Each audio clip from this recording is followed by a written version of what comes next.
Miss Levis was still on the market, and suddenly he was willing to consider a deal. Isidore Levis met him in his Athens office, a very traditional setting, far removed from Leo's very contemporary place of business in the city of London. He was quick to inform Leo that his daughter Alexis was on the brink of an engagement and no longer available. Leo suppressed a sigh, not of disappointment, because his current mistress was considerably sexier than Alexis. However, he had warmed to the concept of marrying her, because she was vaguely familiar to him. "However, I have a granddaughter," Isidore admitted grudgingly, surprising Leo with that information. "As I'm sure you're aware, my son went off the rails." Leo nodded, for the world and his wife were aware that Julian Levis, product of his father's first marriage, had taken to drugs and drink and manic bad behavior from an early age. He had died in his 20s from his excesses. Isidore had Alexis later in life with his second wife. 2 months ago, I learned to my surprise that Julian did have a child with a woman in London. He didn't marry the woman concerned, so my grandchild was born out of wedlock," Isidore revealed with old-fashioned distaste. "Letty is 24 and single. You can still become my heir if you take her as a bride. I have no one else, Leo.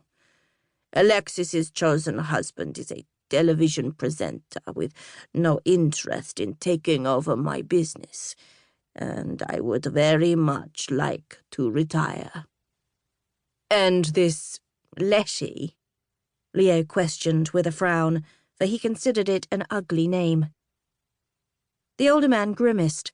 "You couldn't compare her to Alexis. She's plain and plump, but she'd marry you like a shot because she needs money for her family." Plain and plump didn't exactly thrill Leo either. He mightn't want a wife for entertainment in the bedroom, but, understandably, he wanted a presentable woman.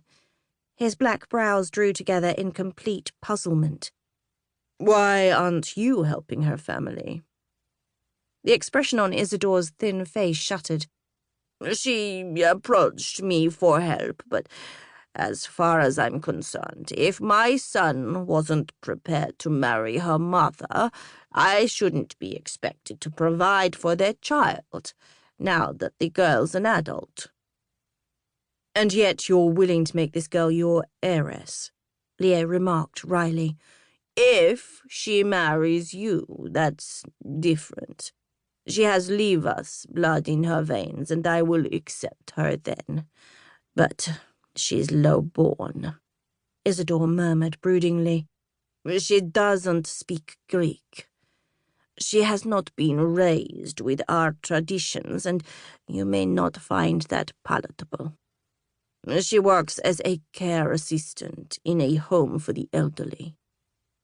Leo's brain could not even encompass the concept of a wife who worked in so humble a capacity. Born with the proverbial silver spoon in his mouth to a family who had enjoyed wealth for generations, he had no experience whatsoever of what it was like to be born poor. "In your opinion, is your granddaughter likely to be the maternal type?" "If you can judge her by the way she fights and argues in favor of her siblings' welfare, I would say so." Leo was frowning again. Siblings? Julian had more than one child with her mother. "No, only Letty is Julian's child. Her mother had the 2 younger boys with another man," Isidore clarified with compressed lips. "I gathered that relationship didn't last either, and now the mother is ill or disabled or something."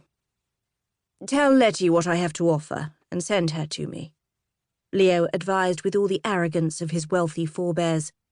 "I am willing to marry her if I find her acceptable, but for the children's sake she must be a good woman." An unexpected laugh erupted from Isidore, startling the older man almost as much as it startled Leo, who had always viewed Isidore as